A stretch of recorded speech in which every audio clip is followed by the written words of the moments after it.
Ini 7 anak asal Papua ditunjuk Presiden Prabowo di Komite Eksekutif untuk Papua. Kembali Presiden Republik Indonesia Prabowo Subianto memberikan kepercayaan kepada putra-putri asal tanah Papua untuk menjabat jabatan strategis bentukan Presiden. Kepercayaan tersebut diberikan Presiden Prabowo Subianto usai Presiden melantik 7 anak Papua untuk jabatan Komite Eksekutif Percepatan Pembangunan Otonomi Khusus Papua pada Rabu tanggal 8 Oktober tahun 2025 di Istana Negara, Jakarta. Pelantikan tersebut berdasarkan surat keputusan yang dituangkan dalam Keputusan Presiden Nomor 110/P tahun 2025. Berikut ketujuh anak Papua yang dipercayakan Presiden Prabowo Subianto di Komite Eksekutif Percepatan Pembangunan Otonomi Khusus Papua. Pertama, ada nama Felix Wanggai. Felix, nama sapaan ini tak asing lagi di telinga masyarakat Papua. Lantaran Felix Wanggai sering mendapatkan kepercayaan oleh negara untuk sejumlah jabatan bagi Papua. Bahkan jabatan yang terakhir ini diemban oleh seorang Felix Wanggai, yakni menjabat sebagai penjabat gubernur Provinsi Papua Pegunungan. Dan kini Felix Wanggai dipercayai lagi menjabat sebagai Ketua Komite Eksekutif Percepatan Pembangunan Otonomi Khusus Papua, bentukan Presiden Republik Indonesia Prabowo Subianto. Setelah nama Felix Wanggai, ada satu nama lagi yang tak asing di telinga masyarakat Papua, yakni John Wempi Wetipo. John Wetipo dikenal sebagai mantan Wakil Menteri Dalam Negeri di zaman kepemimpinan Presiden Jokowi. Berikutnya ada nama Paulus Waterpauw. Sosok Paulus Waterpauw ini dikenal sebagai mantan Kapolda Papua, berpangkat Komisaris Jenderal Polisi, Purnawirawan.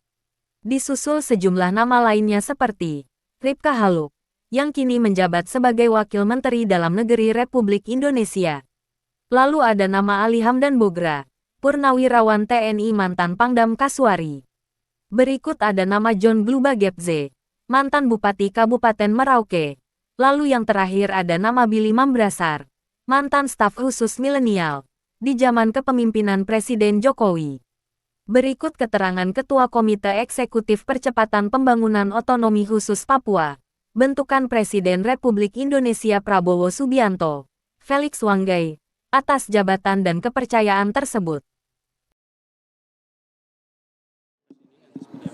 Iya, pertama kami ingin tegaskan bahwa Bapak Presiden memiliki komitmen yang kuat untuk langsung menghandle, mengelola Papua. Mengelola Papua tentu di dalam agenda yang menyeluruh, yang terintegrasi, baik agenda Papua dalam konteks global, di dalam konteks nasional, integrasi antara kebijakan lintas kementerian, private sector, maupun juga konsolidasi ke tingkat provinsi maupun kabupaten. Sehingga perhatian dari Bapak Presiden ingin bahwa Komite Eksekutif Percepatan Pembangunan Otonomi Khusus ini mengelola hal-hal yang tentu menjadi agenda-agenda strategis di Papua.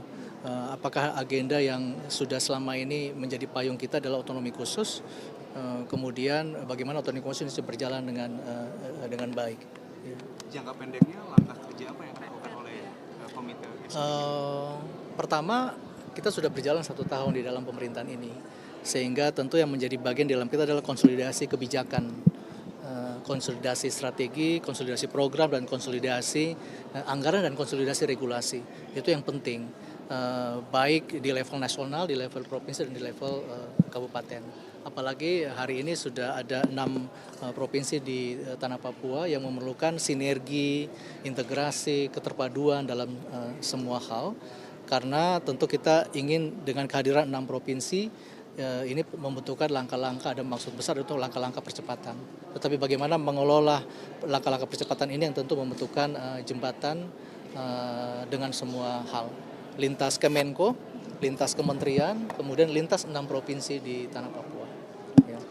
Dan tentu yang menjadi bagian kita adalah bahwa lembaga ini hadir karena langsung di bawah Bapak Presiden, sehingga tentu agenda-agenda strategis yang menjadi agenda strategis 5 Astacita dalam konteks Papua akan kita wujudkan, kita kawal bersama dengan menteri-menteri sektoral yang lain bersama dengan 6 gubernur yang lain. Dan tentu kami harapan terakhir bahwa semua kebijakan dari pemerintah ini, dari Bapak Presiden harus menghadirkan rasa trust, rasa kepercayaan bahwa negara hadir untuk menyentuh saudara-saudara kita di pantai-pantai, di pegunungan, di pedalaman, di rawa-rawa dan sebagainya, sehingga semua merasakan kehadiran negara. Dalam pembangunan Papua ini yang menjadi prioritas utamanya di bidang apa saja yang diperintahkan oleh Presiden? Tentu untuk 5 tahun ini kita sudah memiliki agenda besar, yaitu di Astacita ada 8 agenda besar yang kemudian coba akan kita kawal dalam konteks politik, dalam pemerintahan, kemudian di dalam konteks infrastruktur, kemudian dalam konteks ekonomi dan pertumbuhan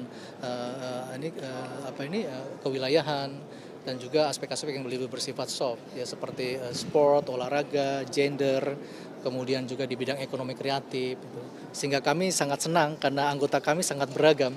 Ada senior kami, Kakak Paulus Waterpau, Kak Arisia Saleh, kemudian ada Bapak John Gulbagepse, ada beragam, baik di militer, di TNI, di kepolisian, kemudian direkam jejak di karir birokrasi, di karir di dunia ekonomi kreatif, sehingga itu menandakan bahwa kami akan menyentuh semua simpul-simpul sosial, akan menyentuh semua segmen-segmen yang beragam, dari level anak muda sampai juga level persoalan-persoalan yang high politics.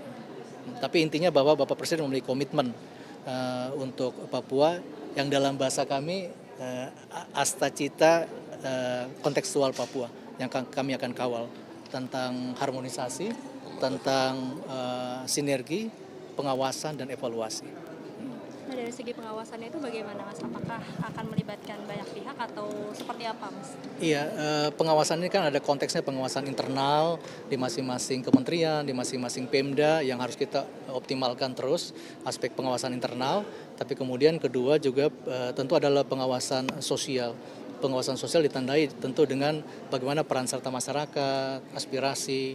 Tadi ada catatan juga ya, kita akan brainstorming dengan berbagai simpul-simpul sosial sehingga mendapatkan persoalan-persoalan real dari bawah, dan itu kita akan anggap sebagai sebuah pengawasan sosial. Dan terakhir tentu dengan berbagai lembaga-lembaga yang menjalankan peran-peran fungsi pengendalian, fungsi pengawasan yang kita akan konsolidasi. Tapi yang terpenting adalah bagaimana membangun rasa percaya kita dan bagaimana negara bisa menyentuh semua simpul-simpul sosial di tanah Papua. Ya.